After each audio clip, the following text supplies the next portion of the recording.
Yo. Hey,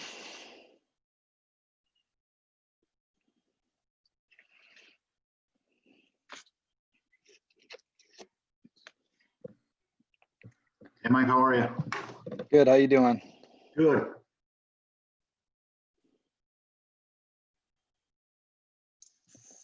Sorry, I don't have my fancy webcam, so I'm a little dark against the window, but we'll make the like best a home of it. intruder. That's it. Just breaking into my own house. Yeah, hanging pictures of my family everywhere. How you guys doing? Stoked. Good. Good. Good. Do you guys agree that people are booking that winter? What do you mean that winter? Like people are booking out winter Airbnbs in anticipation of travel? I'm getting a lot of summer bookings. Okay. I only open up my calendar 6 months in advance. You'll see, I cover it in the course, but basically a lot of events aren't planned that far out beyond like 6 to 9 months. So for Price Labs to do its job properly, like I don't know where the Super Bowl is going to be next year. Right. But like as an example, if somebody booked that now and they haven't set a date for it, you could be losing out huge basically. So we don't really book too far out just for that reason. Got it. But we know where the NFL draft is going to be. Where is it? Cleveland. Boom. Wow. Crank those rates, buddy. I got screwed over on that one. It's supposed to be in Vegas, but Sorry. Maybe Bernie will give you a cut, D. All right, cool. So what questions do we get, guys? Bernie was the first one on, so we'll have him lead off. I actually don't have any real questions, except obviously we're looking at a whole different landscape from this time last week with the riots and all that. I don't know if you guys were affected at all. I have the one property I have in Cleveland is right in downtown, but it didn't get hit, so lucky that way. We did have to it's blocked off yesterday and today because luckily I had a guy there, but he left early. They said he left early because of his work, and not even because of riots. But we had to block him off because if we had somebody that reserved it, they wouldn't be able to get in. And then I'm still getting a lot of last minute stuff, but they wouldn't physically be able to drive through the unit because everything was all the roads were blocked off. I think at least until tomorrow. So I don't know if anybody else is affected by any of that stuff. I have not been. I don't know if anybody else has, but the only thing that I'll say on this whole thing is, again, I always come back to just your attitude. So just staying positive, whatever your beliefs are. We don't need to get into that, but with everything going on in the world right now, it's just like there was a tragedy that happened. There's a lot of people that are really upset. The only thing that we can do is just stay positive, right? Because when you get people that are angry and you come back with anger, whatever the situation is, it just fuels the fire. So it's just, I always just try and stay positive, keep my mindset positive, and, just try and send out good vibes constantly. And that is just, paid me dividends, like not just financially, but just in my friggin' well-being and my, mental capacity. So, yeah, I don't know. It's a lot of craziness going on. A lot of people, causing some damage, which is unfortunate. And it doesn't really solve anything when you're going and looting stores. So it is what it is. But yeah, just stay safe. Obviously I usually don't like to confront anybody on anything like that unless they're obviously going to damage my property, and then I'll get the police involved. But it is what it is. So that's all I'll say on that. Mike, I think you were in next. Yeah. So we finally closed on our place a week ago. Nice. Congrats. Now, thank you. So this is going to be a vacation home for us, plus a Airbnb, kind of like what you did to start. So we're fixing up a lot of stuff, doing like floors and stuff like that, which my dad helped out with. It was pretty cheap and easy for him. I didn't do any of it, so that was nice. Dad labor is the best labor. Oh, that's awesome. Just got to feed them and give them beers. That's it. Yeah. But no, everything's really good. I need to start working on. I've done kind of the basics of setting up the Airbnb. It's a little bit different from your video, just because they change it all the time. Yeah. There's a few quirks that I went through last week before we closed. But I wanted to see from anybody on this call, just kind of what you guys have done to start getting reviews right away. If I open up my calendar, people can book it. So I feel like I'm just going to open it up for a couple people and be like, Eric, book it this day kind of thing, and get some reviews right off the bat. So that was my main point. If anybody has any advice for starting your first one, just on that process. Yeah, I think D, you've talked about it, how you kind of took that approach. The other thing too, you can definitely get some people to stay in it and get some reviews pretty quick, which is good. But also remember, when you're starting out, everything's averaged. So you can recover very quickly from a bad review, right? Within 10 listings. And as you get more and more reviews, like if I get a bad review now, my rating, I don't know, it's like 497 on one of my main profiles. We have over 500 reviews. So even if somebody gave me like a 1, it's like a blip, you know what I mean? So just use it as a learning point too. And whoever you have stay in there, whether it's family or whether it's just somebody that's booking, just look at their feedback. And especially family, don't just have them go in there and be like, oh, this was great. It's like, no, I want to know what sucked and what needs to get fixed. Mm-hmm. Right? Like we spent another night at the hotel this past weekend, and I was testing out some more stuff, and I'm like, oh, this sucks, or this sucks. And it's like, I'm going to fix it now before we launch. So that's why it's good that you're there now, because you're going to notice all those little things that are annoying, right? Like even something as simple as like, oh, I needed coasters because I'm going to ruin all the wood furniture in this place at the hotel because it's all like painted, refinished wood. So it's like, oh, I need to get some coasters. Like little things like that you just kind of pick up on when you're staying there. Mm-hmm. Hey, Mike, have you already listed the property? No, just through its own web. Sorry, I was talking about Mike Riley. Sorry. Yep. I haven't listed. I haven't published it yet. No. Because one thing you want to keep in mind is Airbnb will give you a boost when you list a new property. Mm-hmm. So I would actually, if I was just getting started, I would make sure it lines up with whatever lead time you need. So if you don't think you're going to get a lot of bookings for a couple months, I might wait just a little bit and then put it up there. I wouldn't really worry about the reviews as much because you got to have faith they're going to get good reviews from the start. And because you're going to get that boost, you don't want to give it away for cheap just to get a good review. You want to like kind of be at market value. That's just my take. I think there's definitely different strategies there. I've definitely heard of people lowering prices just to get a few quick reviews. But, if you're going into a heavy season, I know it's summertime, it might be worth keeping it at market rate so you make a buck. Yeah, I think so. Here, it's going into the busy season. A couple of lakes here, and it's in the mountains, so it's kind of secluded. But I was thinking, I've got family coming for one night on Thursday, and then people coming Friday and Saturday. So I was thinking about just having them book, each book a night, and then whatever it is, let's say it's $100 a night, then I'll pay them back whatever the difference is. Just so they're staying here for free with me, but at least I get a review. So it's like 9% or something like that total that they're paying.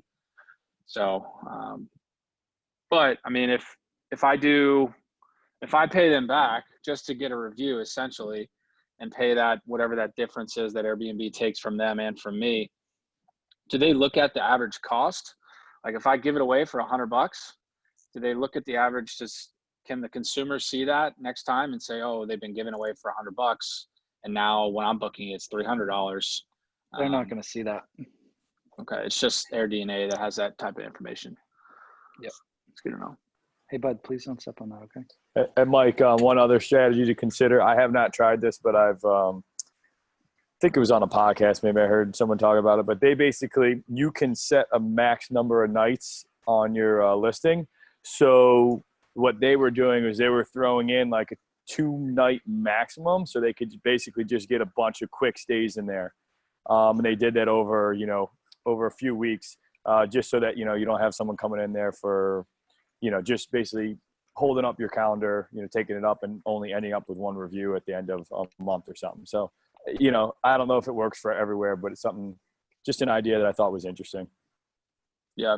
What I was thinking about is just doing like 10 one-night stays with some of my friends. And they come here, but I pay them back essentially just to get the reviews, and then open it up for everybody else after that. Just to get some reviews to start. So yeah, and you can have them request to book and then just send them a special offer for like $50 or $30, whatever. It doesn't really matter. Okay. But that's a good point that Tommy brought up, because I did notice a trend on a couple of my properties when I launched them. I got like really long bookings for whatever reason. Like I had like a 3-week one, and then I had a month-long one for one of my other properties. So if you're not already a super host, it does, you're going to get one review for a month. It's nice that it's filled and it's good for revenue, but it will slow you down to get to that superhost status. For you, it's not a huge deal because they're going to be reevaluating at the end of June. So unless you're pumping a bunch of people through that this month, like you could, if it's ready and you could have 10 people come through, technically you could become a superhost at the end of this month. I know the first property we did, I literally set a 1-night minimum, and I had the rates like pretty low. And I just like pumped 1-night stays through that place. And we hit it in like 6 weeks or something. But yeah, that's all good points there, all good feedback. But that's really all I had today. We're just working on getting the place ready, and should be ready in about 2 weeks. So we got the pictures next Friday. Sweet. Definitely looking forward to seeing those. D, didn't you want to touch on that? Because I know you use that strategy. I did a mixture of pretty much of what everyone has been saying. So I didn't limit the max number of nights, but I had a whole bunch of friends book it. Just open your calendar, and if it gets booked, it's booked. But have your friends in between the bookings. So that will also give you, like for me, it gave me time. I had 4 of my friends book, and then an actual guest book.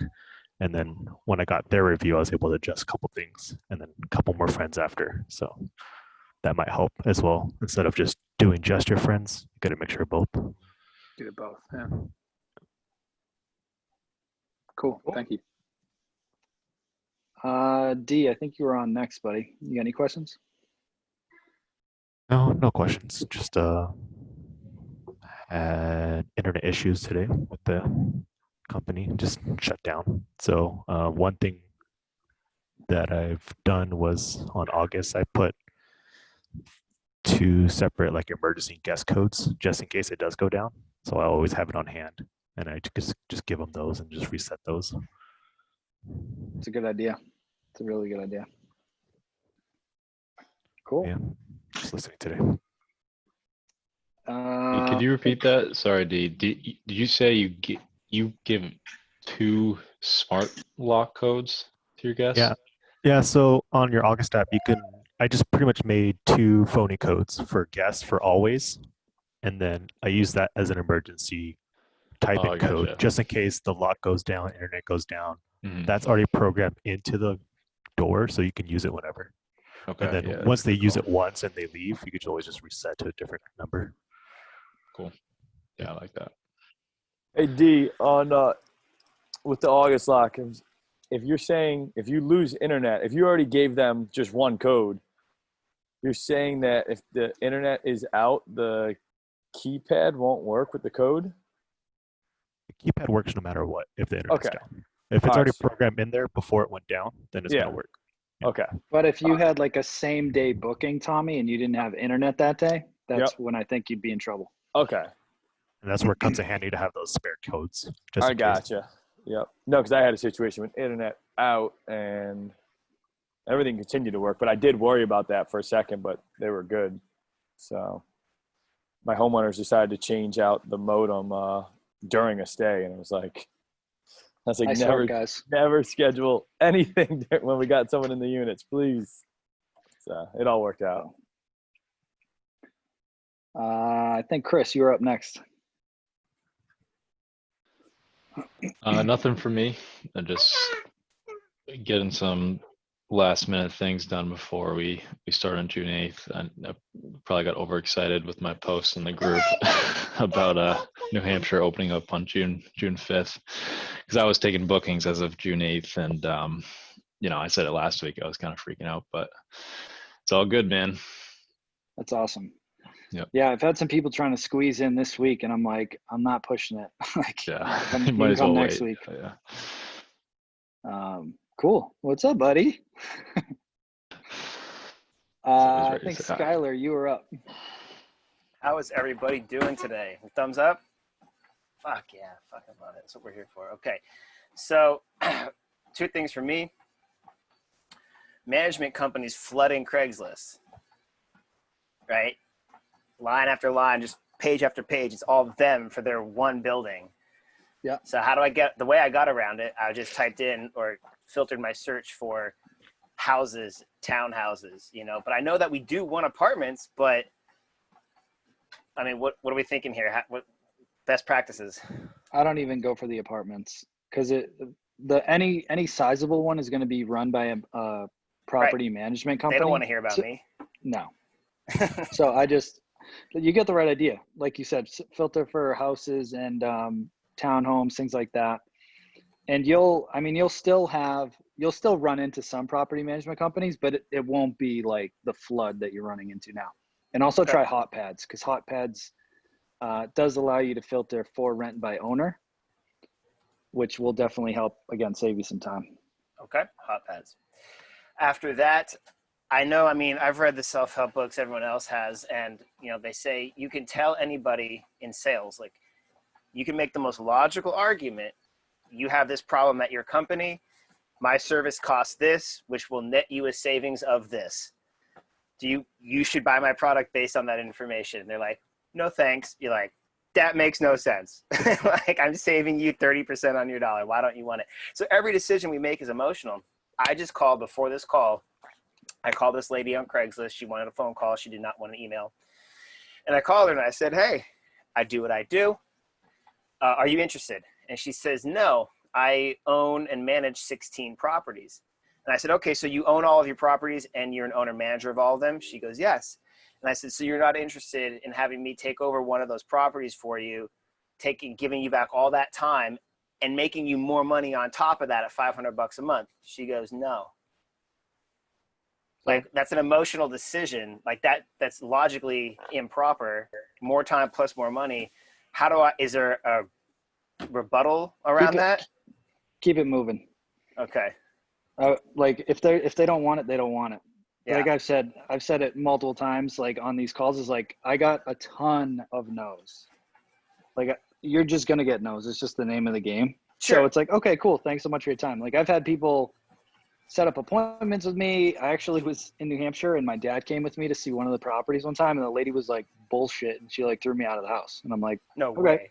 Yeah. Like, she was like really, really angry. And I'm like, okay, that's cool. Like, you do you. And then I saw the property was for sale because she couldn't rent it. So I'm like, well, sucks to be you. But it is what it is. You're going to get some no's. Like, just keep that positive attitude and you'll be fine.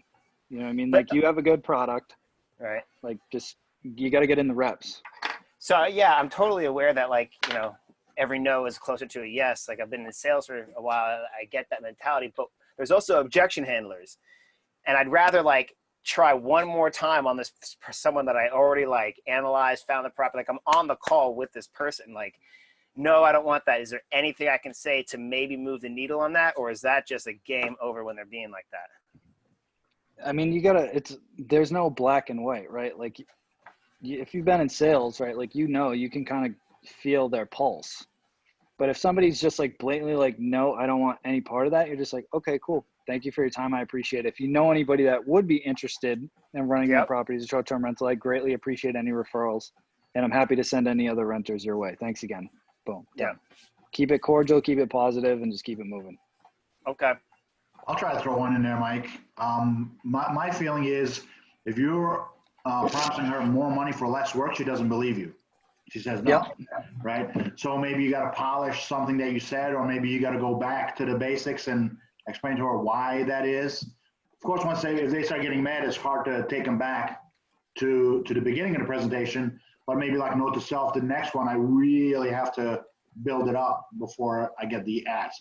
Okay, so you mentioned something there, the tone of the conversation was very, and I've experienced this before, it's very light and like nice and like, oh, and then I'm like, I'm actually looking for this phone call for this reason. And then they're just like, all of a sudden their tones aren't on the up, their tones are on the down. They're just like, no, like you're whack, like you're prospecting me. Like, no, it's like, I'm actually trying to provide a good service here. Is there a way to like prevent them from going down this like negative rabbit hole to where, like you said, Bernie, she just doesn't believe me? Is there a way to prevent that? Like, I know not all the time, but is there a way to increase my chances? Well, I would go back and turn it into a question. I wouldn't, explain it to them over and over again because they're just going to keep on saying no. Mm-hmm. I might say, how can we get there? Or what's the roadblock? Or is this ridiculous to think, X, Y, and Z? And it puts the ball back in their court to answer the question honestly and logically. And when they can't, they don't want to look like a fool either. But I mean, it's going to be just building rapport and asking really, really good questions, which I know is way easier said than done. But if people are saying no, I wouldn't just be like, well, have you thought about this, and this, and because the answer is just going to be no again. Yeah. So is it ridiculous to think I can get you more money by management as an Airbnb? Like, is that ridiculous? People like to see data too. So I always like to use the AirDNA data where it's like, I'm happy to send you this free report. It'll show you it's based on actual historical data from properties just like yours in your neighborhood of how much they're actually generating on sites like Airbnb. And I'm happy to forward you a PDF or our whatever you want to call it. It's basically the credibility pack that shows the 4 systems that we use, because they either, like Chris said, they either don't believe that they can make the money, they don't trust you, or they feel like their property is going to get trashed. Like, those are the big reasons. So if I can show them that their property is not going to get trashed because we have amazing systems in place, which automatically adds to our credibility because it shows that we give a shit and we have a system that we follow, and we can show them proven data that properties just like theirs are actually making this much money, then it tends to help swing it more in your favor. So that would come with me basically building out my credibility packet first before emailing them. Yeah, and I mean, you can do it just first. Like, you should be running those numbers anyway, right? Like, you're running them on AirDNA, and then when you get on the call, you're like, hey, how you doing? Yeah, I came across your property. I absolutely love it. And I was actually looking at the numbers, and I don't know if you're aware of this, but your property could actually generate, I don't know, whatever it is, $3,000-$4,000 a month just by renting it out to short-term travelers or corporate guests, whatever wording you want to use. And I don't like to use the word like Airbnb, because that just, like, especially for traditional older landlords, that just like is a red flag to them. Okay. So it's like, you can use like corporate and leisure travel or whatever you want to use for wording like that. But it's like, just instead of renting it by the year, you rent it by the week or, in 3-day increments, and you can essentially double your revenue on the same property. Right? Like, I always like to use the analogy of, like, I can go to Costco and buy a pack of 25 water bottles for $5, and then I sell them individually for $1 a piece, and I just made 5x on the same exact water bottles, but we sell them by the night instead of by the year. That's all that we're doing. Right. And people can kind of grasp that when you use analogies. Okay. But it's like so how many calls have you had so far? I email the ones that I can email. I've done like 10 or 15 of those, and I've had 2 phone calls because they just prefer a phone call. Okay. And what are you saying in the emails?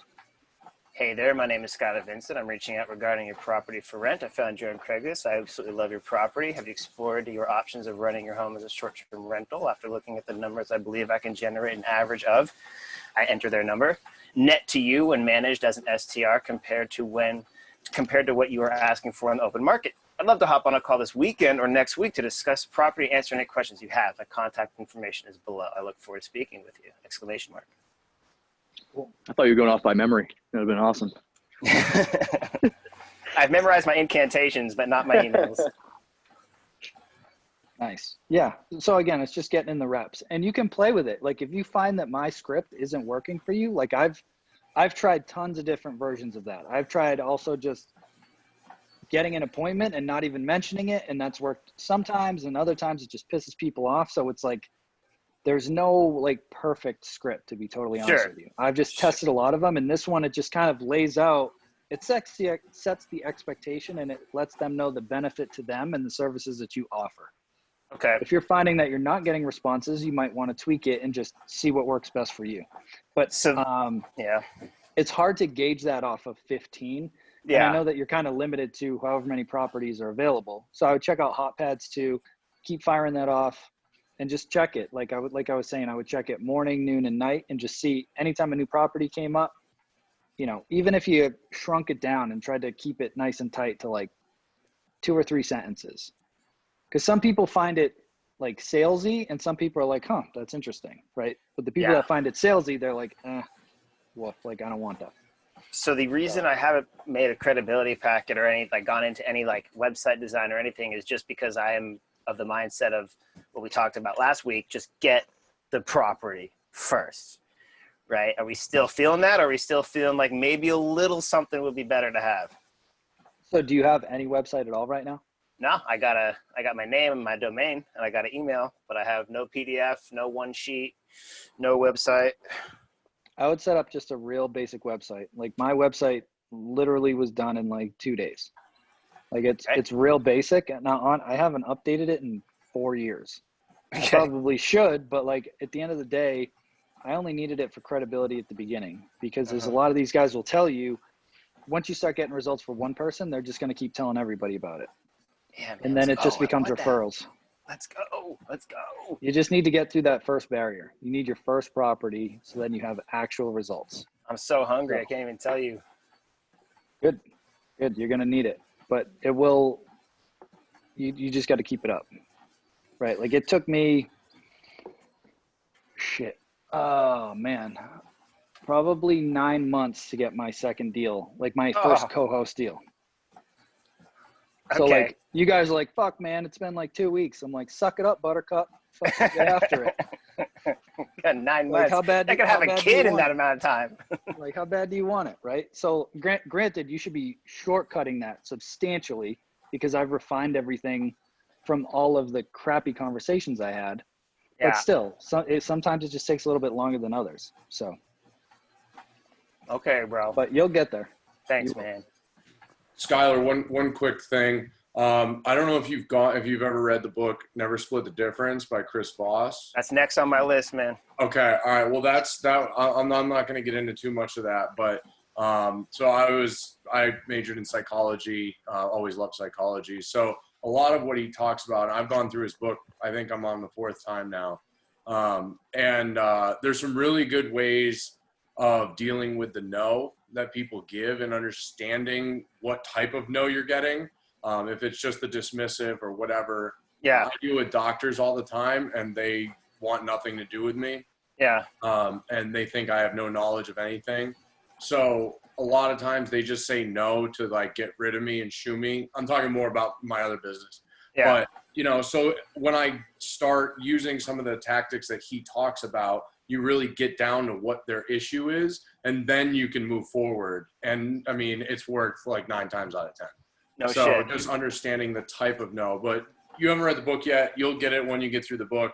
But it's hugely helpful, and you'll see that once you get through some of his chapters and stuff, because yeah, I mean, the ways he navigates and negotiates with people is really helpful. So Okay. Well, it's sitting on my desk. I read the first chapter, and then I switched over to Think and Grow Rich just because I want to get a routine down. So maybe I'll read that at the same time. I don't know.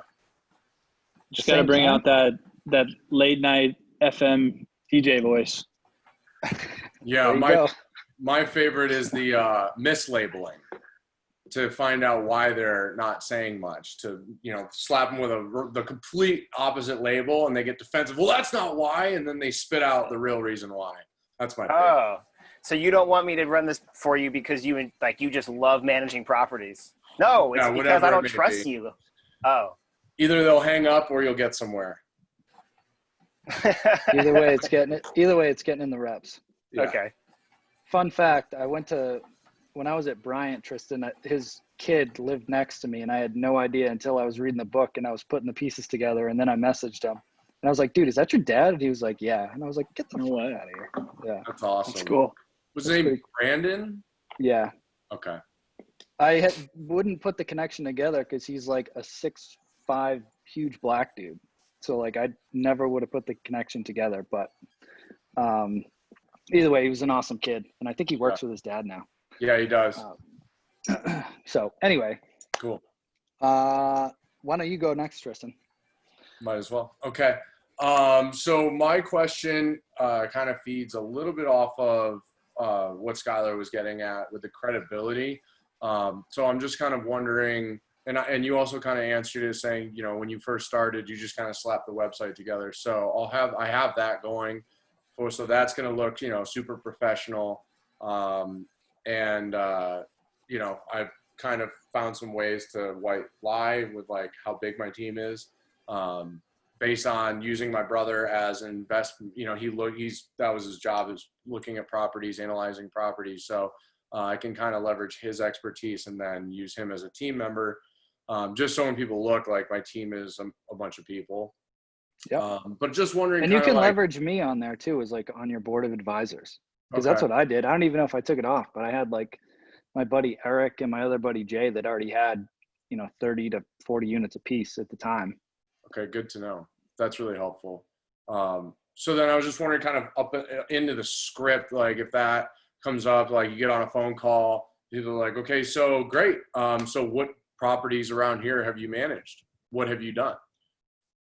So at that point, it's like we're expanding into this market. I'm part of a national network of short-term rental operators. We all follow the same system. And I found, after doing some research, that this is like a prime market for short-term rentals. And I'm happy to send you some of the data to support that decision. So right now, we're actively looking to add properties into this market. Okay. And they'll either be like, oh, okay. Or they'll be like, so you don't have any. And you're like, no, we don't. We're actively looking right now for a number of properties. Okay, cool. Yeah, perfect. I used that for my first one. It worked really well. And I basically told them that I'm part of the national network, and we have guys that manage a couple to 30.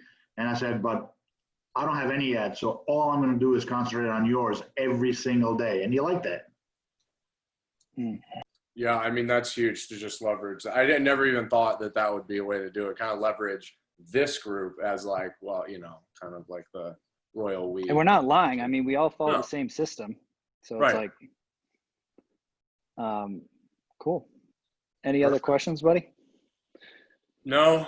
Got to force myself to launch the website this weekend. So I've been doing some tweaking on that, doing all my Google stuff and getting all that stuff verified. And so at least my website will start popping up here pretty shortly. And now,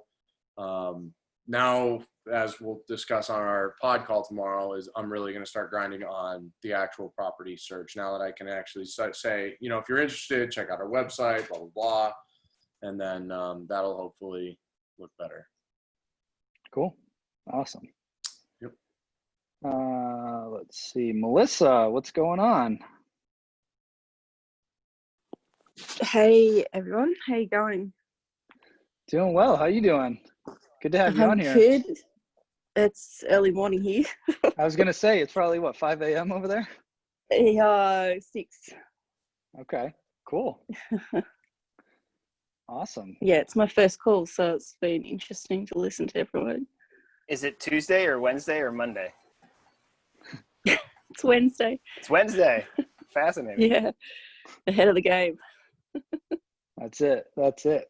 So how can we help you? Do you have some questions today, or you just listening? I'm mostly just listening, but I did have one question. I'm basically, I'm only like just at the start of the course, but I wanted to find out, because I'm having trouble kind of converting it into locally, and I just wanted to find out if there was if you guys know anyone over here in the work. I have reached out to, you mentioned a lady when we did the webinar, you mentioned a lady in Julie Queen. George. Yeah, yep. And She had a ton. She had over 100, I think. Yeah, yep. She's sold that now. So I reached out to her, but I haven't heard anything back from her. And then I think Dan White, I met him in Puerto Rico. He's from Australia. He runs units there, but he's in the Army or something, and he's stationed in the Middle East. But when I was with him last year at this time, he had like 75 units. I haven't talked to him in a while, but are there specific questions that you have for Australia, or? Yeah. Okay. What are the questions, just in case I have some knowledge about it? So I'm not in the real estate game or anything like that. So when you talk about looking for properties on Craigslist and stuff, we don't have Craigslist over here. Okay. So I'm like, I don't know if there is a kind of equivalent over here or not. I'm just going to Google it. Is there something that people who are looking for apartments do use, or houses for rent do use? It's mainly real estate agents, as far as I know. So if you're looking for a house to rent, what part of Australia are you in? Because it looks like there's one in Sydney. There's a Craigslist in Sydney. Oh, okay, yep. So I'm about 7 hours. Okay. West of Sydney. Yeah. Oh, I can go. So yeah, righto. So I can actually, I'll just go on and have a look at that anyway and see. Have a search around on there, and then. Where in Australia are you? I'm like 7 hours west of Sydney. So what town or city is it? It's close to Wagga Wagga. Waka Waka. It's W-A-G-G-A. Oh, Wagga. Good. All right. Let's see. I'm just like doing some Googling to see like properties, like houses for rent in Wagga Wagga. So it looks like allhomes.com, australia.trovit.com. Looks like they have 700,000 properties on Trovit. Trovit. What's it called? Trovit. Yeah, right. I'll have a look on that. Trovit. I've heard of that before. Yeah, cool. I want to see if, I don't think it lets you search for rent by owner, but I'll just post it in the chat so you have the link. I don't know why that didn't come all the way through, but. Thank you for that. Yeah, no problem. Yeah, so again, I would just try and Google, or whatever your preferred search engine is, like properties for rent in Wagga Wagga or Wagga. And I would just go from there. But it looks like this one has a bunch. Property prices look pretty well, I say inexpensive, but I don't know what like the exchange rate is over there, but it's like anywhere from 250 to like 500 a month ish. Does that sound right? Oh, sorry, you're cutting out. I said it looks like the properties that I'm seeing on this website, they're anywhere from like 220 to like 500 a month. Does that sound about right?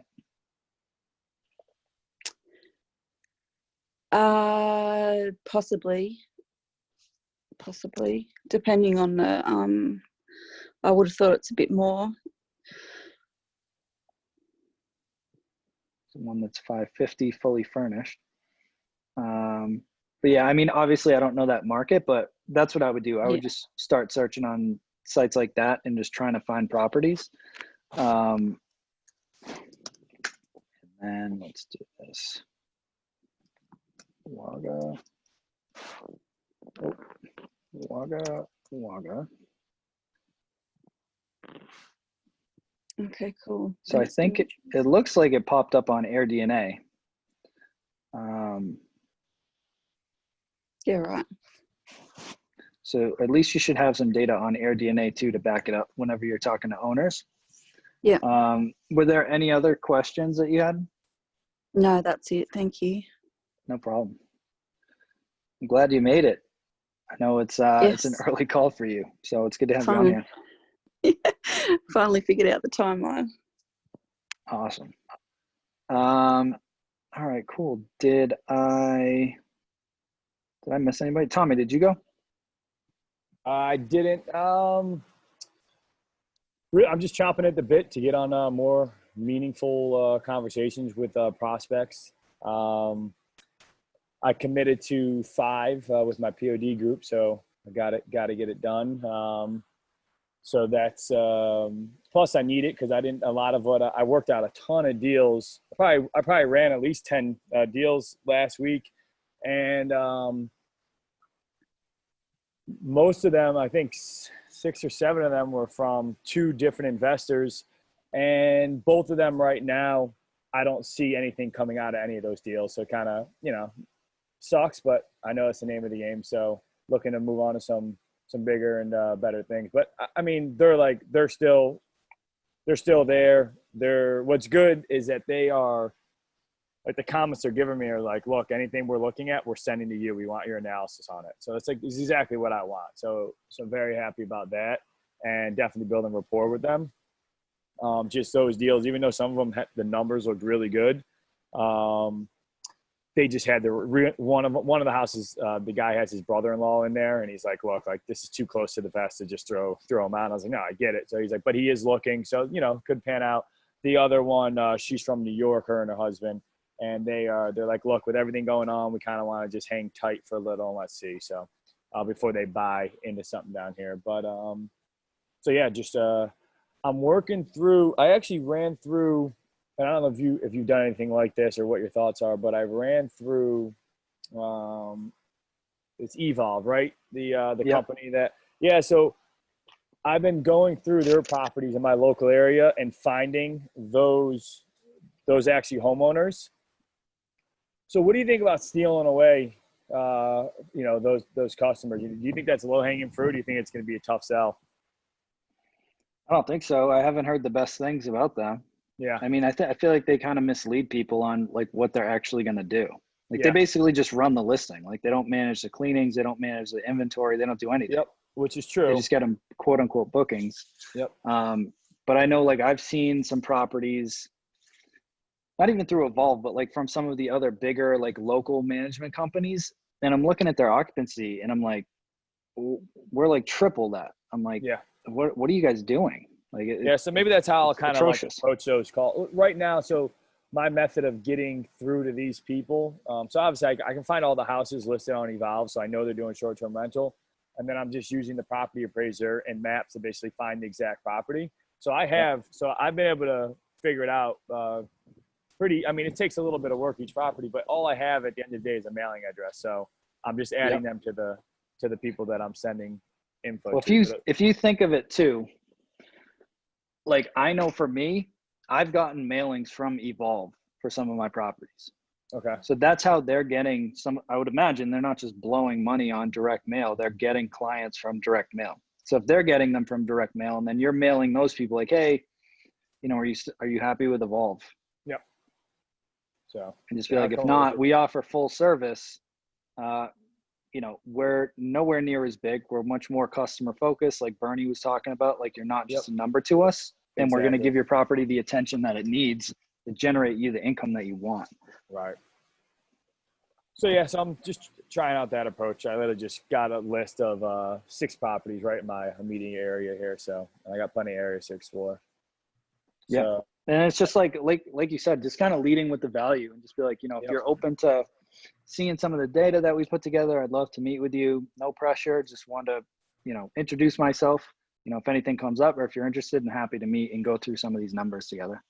Yep. And everyone I find that I'm talking, people love to see what their property can do. So those reports are always like, whenever I'm just like, you know, even on no's, I'm just like, hey, can I at least send you a report so I can show you what your property's capable of? Like, most people are saying yes to that. So, and then it just kind of, you know, continues the conversation at least a little bit. So. Yeah, I love and that. then Tommy, that's on a good those, point. are you then setting a task to follow up with that person in 6 months? I mean, so the people that I'm mailing, I've only followed up with one, so I don't have like a drip campaign set up or anything. But you know, yeah, there definitely needs to be a good follow up system. So I mean, I've done a lot of research and work in the commercial world, and I'll tell you, the sponsors that I listen to, they're like, hey, that person that wouldn't sell me the property last year, I called them this year and asked them if they wanted to sell, and they totally did, right? And so if you're asking them, which is awesome, hey, dude, can I send you a comparables, some comps of what other properties are doing and performing, and they say yes to that, right. That yes is so valuable. They still have an open heart to you. So you send that to them, thank you, blessings, peace, and love. Next quarter, hey, how you feeling now? Because yesterday, you know. Sure. And that's my thoughts on all these connections that I'm making, you know, is that it's just going to continue to open doors, if not right now, but down the road. So. Tommy, quick thing. I took my first co-host from Evolve, and he asked me if I can beat 20% occupancy, and we beat that and almost doubled the numbers during COVID. Yeah. That was his average was 2,000 a month for like the last 2 years he had with Evolve, and we did 3,400. Awesome. First month. Yeah, no, I'm gonna leverage that, like what you just told me, and basically show them that, hey, you know, my mastermind group, we're outpacing Evolve, you know, whatever, and so. But yeah, awesome. Tommy, the other thing you could throw in too, since you have a property, is how your property's doing compared to like the Airbnb average. Yeah. Or AirDNA average, because that's huge leverage. Like I always show the owners, like that's why I have it on the owner statement. Even if we have a quote unquote bad month, we're still like double or triple what the average property is doing. We're definitely crushing it. And yeah, so that's to your point. Like I want to make like just a 1-sheet case study, and that's exactly what I'm going to do. And then I'll just add that to my, you know, collateral and what I send to these people with the report. So yeah, people love the data. Idea. Yeah. I mean, I met with a guy that owns, I don't even know how many hotels. He's a very, very wealthy guy. And I walked him through our Airbnb in New Hampshire, and he was like really impressed with the design. And then I showed him the numbers, and I pulled his numbers from one of his properties, and we were like double. And it just gives you instant credibility. Like, wow, this kid knows something. Yeah. Right. Like even if like at a big player like that, cause they've been doing it for a long time, and they're just like, oh, that's not even possible. And it's like, no, it's happening constantly actually. Yep. For sure. So that's it though. All is good. Okay, sweet. Did I miss anybody? If not, I'm going to switch over to Facebook and see if we had any questions come through.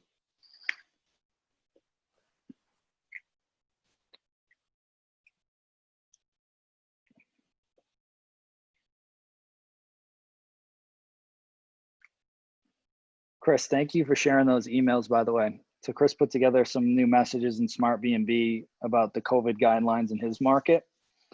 I think that was really smart. We've actually been working on some ourselves for the different restrictions in each of our markets. Thanks to D, he did a bunch of research on that for us. But I would definitely leverage that because it's going to save you a ton of time over the next month or two. Hey, one piece of advice, no problem. And one piece of advice is to whatever you end up with messaging, if you're going to send it to all your future reservations, only do it to the first like 4 or 5 and test what the response is going to be, because I am getting all the same exact questions now. And everybody thinks they need to do the same thing. I'm like, no, it's actually this. So I'm actually going back now and saying, just clarifying what I meant in the message. So my recommendation to everybody else is, if you're going to do that, you get 100 reservations coming up, do it to 5 or 6, see what the responses are, then tweak that messaging before you send it to everybody else. Good call. Very good call. Let's see.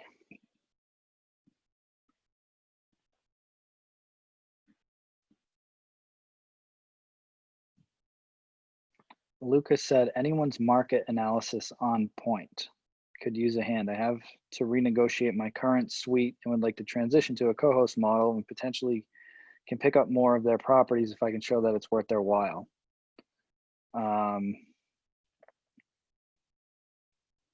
Lucas, I would just say, just pitch it like we always do, right? You want to just show them the upside. They're already seeing that you're taking good care of the property, I would assume. And that now, they can participate in the upside if they want, but also figure out for you, if you've already, I think in your case, they already gave you the furniture, so that's off the table. But if you had a traditional lease that already had furniture in it, I would work out a higher split for you because you've already invested in the furniture. So just keep that in mind. But yeah, just again, it's all about what benefit is it to them, right? They get to participate in all the upside now, right? Instead of just getting their flat check every month. And you can show them some historical data, especially if you've even been performing well during COVID. It's like, listen, we performed well even during this global pandemic. Now we're getting into our high season of summer. If you want to participate in this, we could talk about having you partner in this deal, and me running it as a co-host instead of just giving you a monthly check every single month. So that's all I would do to just position that. Looking to up my Airbnb game, looking for recommendations, ordering small complimentary bottles of wine suggestions. So it depends on the caliber of the property. So like my New Hampshire property, honestly, I just go to Walmart and get like a $5 bottle of wine. And my wife is standing right here and she gives me crap for it, but I don't really care because I have yet to have somebody complain about the quality of the free wine that I offer. So at our high-end Florida property, that's like $500 a night, we do get a nicer bottle. But for $150 to $200 a night, like we just offer like a standard bottle. I can't even remember the name of it, but it's like $5 at Walmart. It's like a Chardonnay or a Pinot Grigio that we just put out, just a white Probably wine. cupcake. No, it looks like a nice bottle. Like what are you laughing at over here? My wife's laughing at me. I'm like, it does look like a nice bottle. I don't know. I don't drink, so to me it looks fancy, but whatever.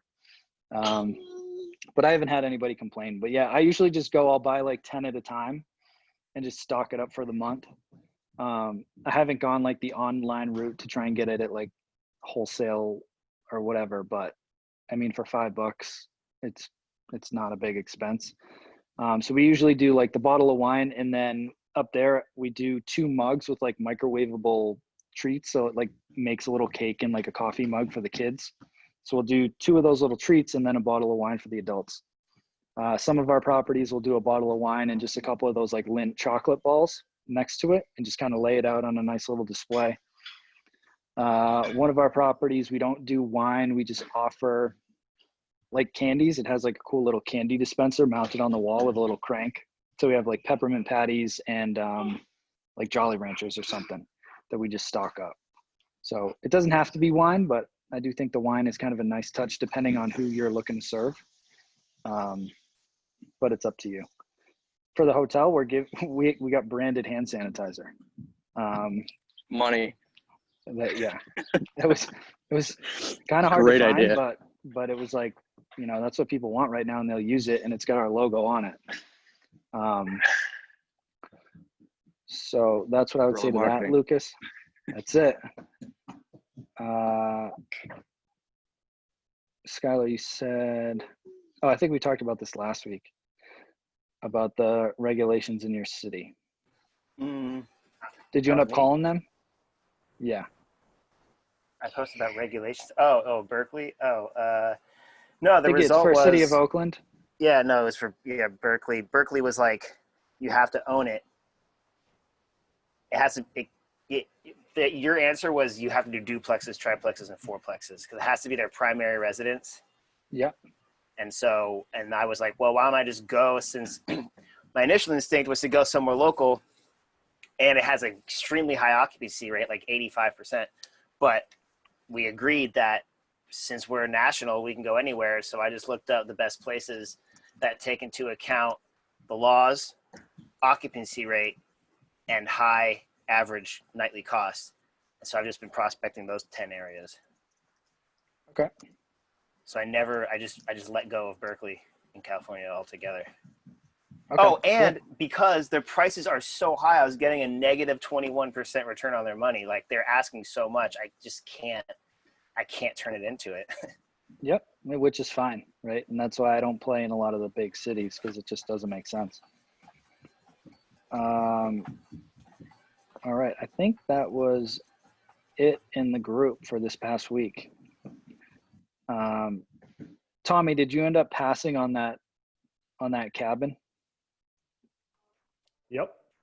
Okay. Yeah, so that was one of the investors I was talking about earlier. So he had me run 6 different deals for him. He's got houses all over. There's another one up in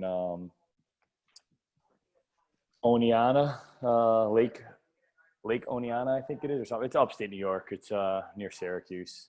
Yeah. That was kind Is of it Oneida or something like that? Oneida, yeah. So that was kind of interesting. So I'm still kind of considering that, but again, it's just kind of it comes down to the question that you presented last week. It's like, do I want to set up shop up there? And it's like, Isn't that a big college town? I think it's close to. There's State University of Oneonta up there. Yeah, there isn't. I think Utica is near there, but it has. So it has the one draw that I did like about it, besides the lake, is there's a casino up there. It's called. I'm not gonna remember the name of this thing. I'm not gonna remember the name, but it had. I mean, it's got a pretty big draw. Like on Google, it had over 13,000 reviews on this casino, and he said, tons of people go there from all over the world. So it's interesting. But yeah, he's got a property. It's five units.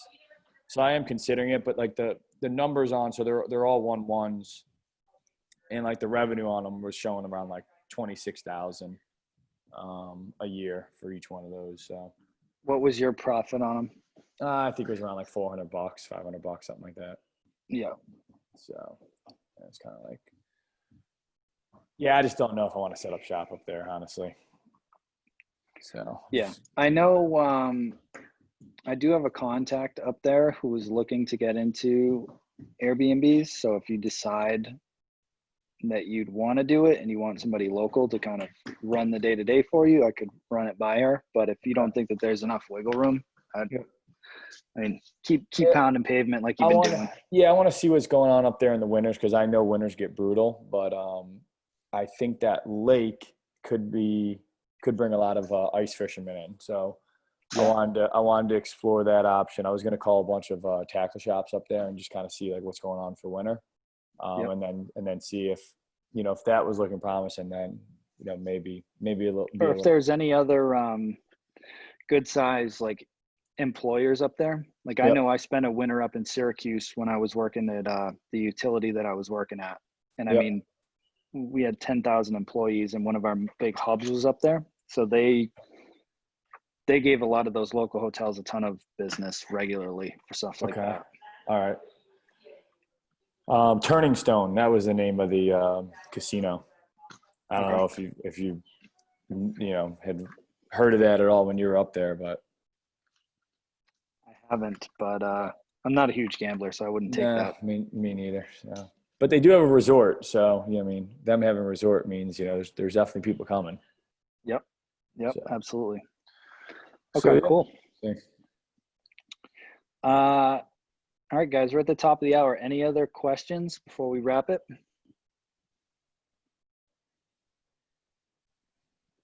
All right, cool. Let's give a round of applause for Melissa for getting up at 6 a.m. or 5 Hi, a.m. to get on the Welcome, call. Melissa, welcome. It's awesome. Welcome. Keep it up, Melissa. Keep it up. Yep, we're gonna get you a property over there. I'm excited for you. So, all right, guys. As always, thank you for hopping on, playing full out, and like I said, keep the mindset positive, keep hitting the pavement, and we'll see you guys next week. All right. Thanks, Mike. Thanks, All right, guys. everybody. See you guys. Bye. See you, Mike.